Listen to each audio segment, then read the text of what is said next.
You know, I would have beat George Zimmerman's ass too had he been stalking me in the dark. He's a child. He's on his way home. Someone is following him. And this is known because of the last phone call that Trayvon made with his girlfriend when he told his girlfriend that he suspected someone was following him. So you have this man stalking you at night in the dark. Yeah, if I'm approached by somebody in the dark, I'm gonna beat their asses because I am under the assumption that you are here to do me bodily harm or to harm me or to hurt me in some way. So at that point, your instincts and your defenses raise, and it's just normal human nature. Do not approach people like that in the dark. They're gonna be defensive and ready to kick your ass or defend themselves.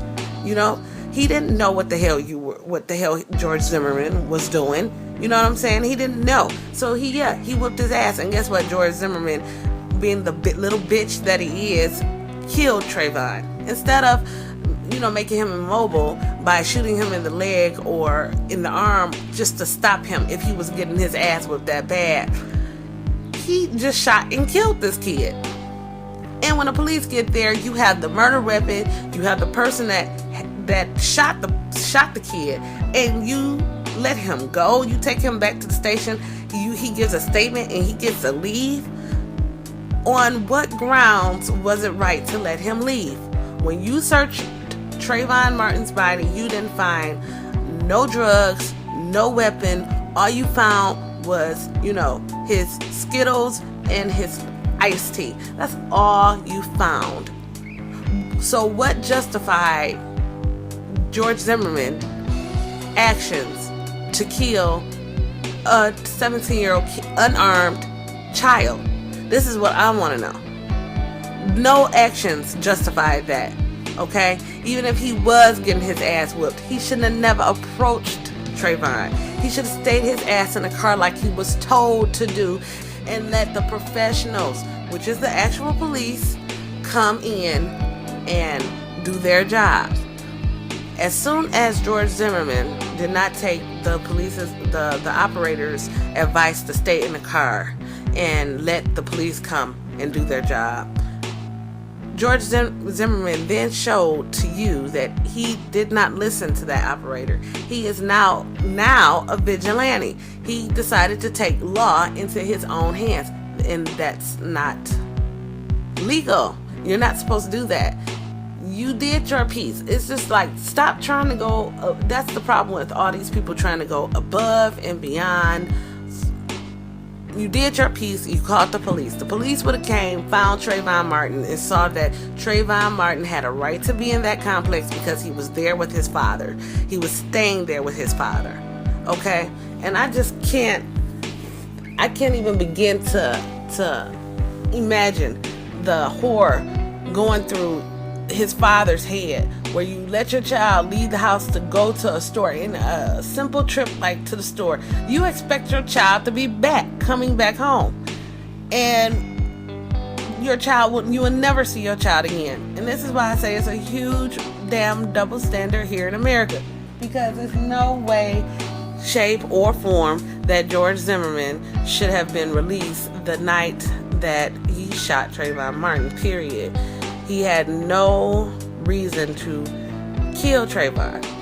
The only reason why I think he shot him is because he got his ass whipped by Trayvon. But he was asking for it when he approached him, when he shouldn't have even been approaching. Your job is to watch. That's what neighborhood watch is. Your job is to watch, not take action. You watch, you look and see if you see anything happening. And even if you do, in fact, see anything happening, you're supposed to alert the authorities, not act on it.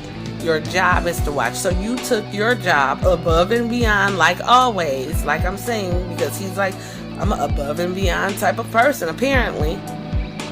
Do your job. All you were supposed to do was watch. Nobody told you to take action. Nobody told you to follow this person. They told you to stay your ass in the car, and you brought this on yourself, George Zimmerman, period. Now, all of the George Zimmerman supporters out there that's pro George Zimmerman, about how it's like it's a conspiracy, how they are just trying to convict him.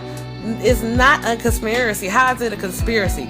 You have the murder weapon. You have him saying that he shot him. He did it. What conspiracy can you bring from that? And he did it. It's no conspiracy here. You're just mad because he should have been able to get away with it because he was under the assumption that this was a hoodlum in his neighborhood and he was trying to protect his neighborhood. But you cannot go off of assumptions. And what's really sad is, I'm gonna cut into y'all right now, is that the reason why you support him is because you think the same fucking way. As soon as you see a black person, you think that they are there to rob you or take what's yours or do something bad to you. And no, it's not okay to think like that. And you're trying to justify George Zimmerman's actions because you yourselves think like that. So if you're on this video, kindly hit the back button or the YouTube logo at the top and get the fuck off my video because I'm not having that here. Now, anyway, now that I've gotten that said, let's go over to Trayvon Martin's Facebook page because they have a Trayvon. I think that this is ran by his family, and it's called Justice for Trayvon Martin. If you are not a liker of this page, go like it, so you can follow the case. But I'm going to take you back to a post that was made to his page on Facebook back on the 4th of June. And it basically says that George Zimmerman's attorney wants to be able to tell the judge, the prosecutors, what words they cannot use during the trial. Now, in that word, within those words are the words profiled, which is exactly what George Zimmerman did. He profiled Trayvon Martin. He profiled him because he automatically assumed, because this is a black person in his complex wearing a hoodie, he automatically thought that he was there up to no good. He even said it on the 911 tape. So that's why they don't want them to use the word profile. The next word is vigilante, which is exactly what he did.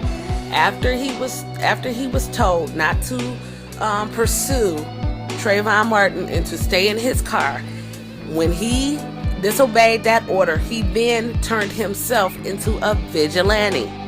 He took the law into his own hands. But they don't want you to use that word in a trial.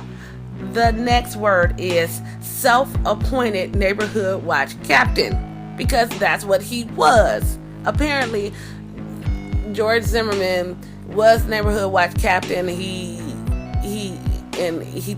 took pride into having some type of authority or whatever, but they don't want that to be said during the trial.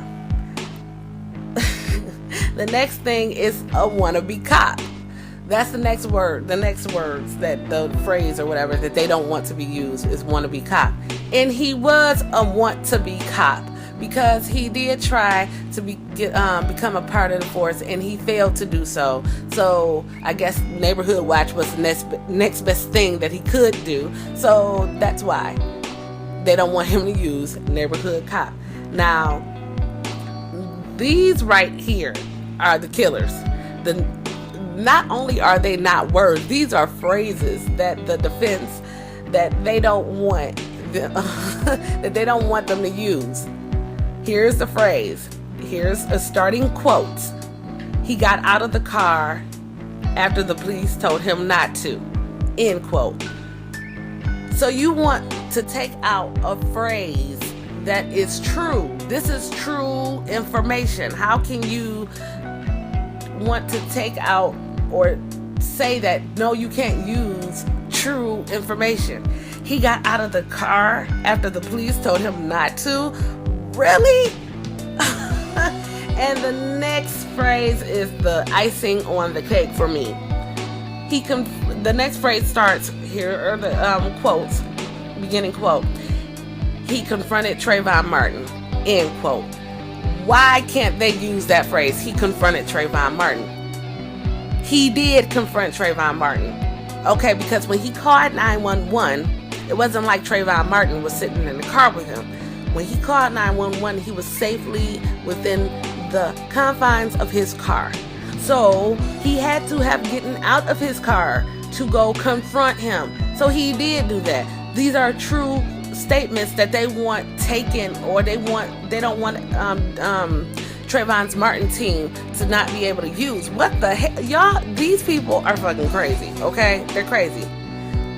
One thing that I do not agree about is the second degree murder bullshit, because this is first degree premeditated murder. A lot of people, well, maybe he didn't know he was going to have to murder this kid or whatever. He put himself in that position when he decided to get out of the car. You see what I'm saying? That's what I'm saying. It's premeditated. You had a choice. You could have stayed your ass in the car and none of this would have happened. You knew exactly what you was going to do. You had the gun with you. You see what I'm saying? He had the gun with him. He decided to go pursue this kid. He got his ass whooped and then he shot him. He brought this all on himself. That's why I don't like this second degree murder bullshit. I want first degree murder and death penalty, period. That's it. That's no ifs and buts about it. You're in Florida. That's why you shouldn't act up in Florida, because they have the death penalty. And this fucker should be getting the death penalty, period. It ain't no ifs, ands, buts about it. You took a life, and what's really sad is how long it's taken them to try this case. You know, it's already sad that a mother and father has lost a child, but I know they put Trayvon to rest. They buried him, but they really can't start the grieving process until all of this is over with. And I was looking at an interview with his mom, and she was just explaining this whole thing, to have this whole past year to be like a roller coaster. She needs to start the grieving process. It's not healthy, you know, to constantly be up under this much anxiety, because she has to be up under enormous pressure right now, not only having to deal with the loss of a child, which is very heavy burden to bear, but you have to deal with the hate that's coming from George Zimmerman's camp and, you know, everything else. If this fucker gets off, I'm just going to tell you, it's going to be a lot worse than the Rodney King riots, okay? Because Rodney King riots, you had really majority black people rioting. But with Trayvon Martin, you got to understand, it's a lot of white people and black people that's behind Trayvon Martin right now. And it's going to be it's going to be fucking pandemonium if George Zimmerman gets off, period. It's going to be, all I'm saying is I'm locking up shop, because it's gonna be fucking pandemonium. You got black and white people angry at this fucking case because of this George Zimmerman character, you know? So wrong is wrong. That's all I'm saying. And they don't want to, you know, they don't want to own up to his wrong. He should have just pled guilty, you know? But I'm saying this, since he's going through all of this shit with his family, I would say forget a second degree murder.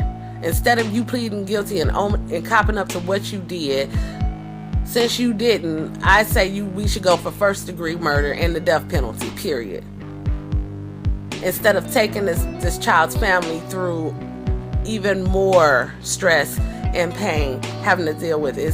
Like I said, it's just already bad enough that they can't just grieve and start their grieving process to try to